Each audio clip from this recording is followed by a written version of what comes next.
Welcome back. Sexy and provocative dressing in ministry. I have several social media accounts. I was watching a story of a well-known minister from out of the country.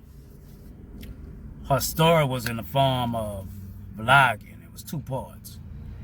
First part, she was sitting down, tight-fitting dress, moving provocatively. The second half of the story, she has the same tight-fitting dress on, walking down the street, moving her body provocatively and flaunting. This is a well-known minister. Sexy dressing, provocative behavior is becoming more common in ministry. And this video is not to bash women, because it's also men. The women wear tight-fitting clothes. The men wear tight-fit, modern-fit clothes. There is nothing wrong with wearing clothes that fit. Nothing.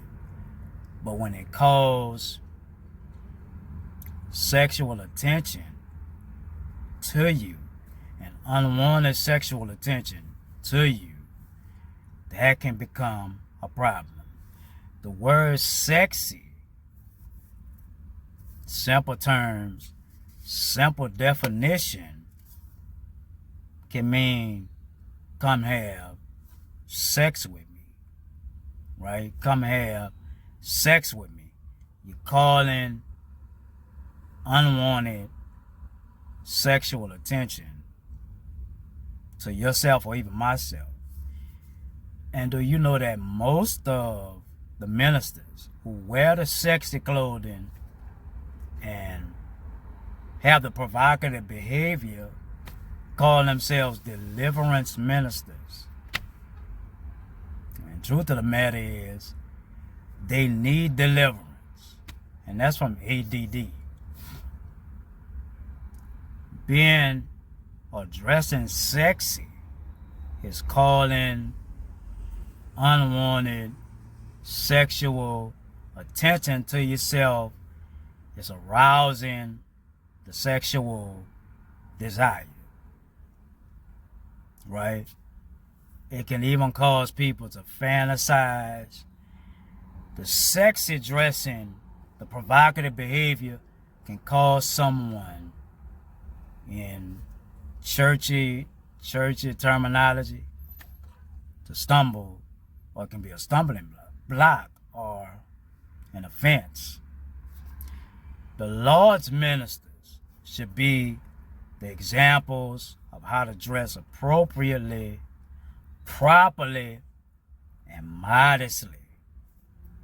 The Lord's ministers, his servants, should be examples to the world of how to be free from that, right? Because there are so many people worldwide, here in the U.S., but also worldwide, that are enslaved to weird, wild, warped, sexual behavior and practices. There are people who are enslaved to drawing attention to themselves, and particularly sexually. There are people who are enslaved to sexual behavior. Sex has become a bondage to people. Sexiness has become enslavement. It's servitude for most people. Sex and sexiness is ruining the lives of people, men and women. And you can see it all over social media. Sex is ruining people's lives. It is ruining the lives of people everywhere. I was reading an article earlier this week how sex ruined the marriage between a husband and a wife. The wife mocked the husband because he wasn't like her other partners, because she engaged in so many different sexual relations, so many different sexual experiences. She mocked her husband in a heated argument, comparing him to her other sexual partners, because she was so familiar with how the other sexual partners treated her. She mocked her husband, demeaned her husband, and it ended up in murder. He murdered her. She said to him she had been unfaithful, cheated on him because he wasn't like her other sexual so-called love partners. Sex has ruined and is ruining the lives of so many people.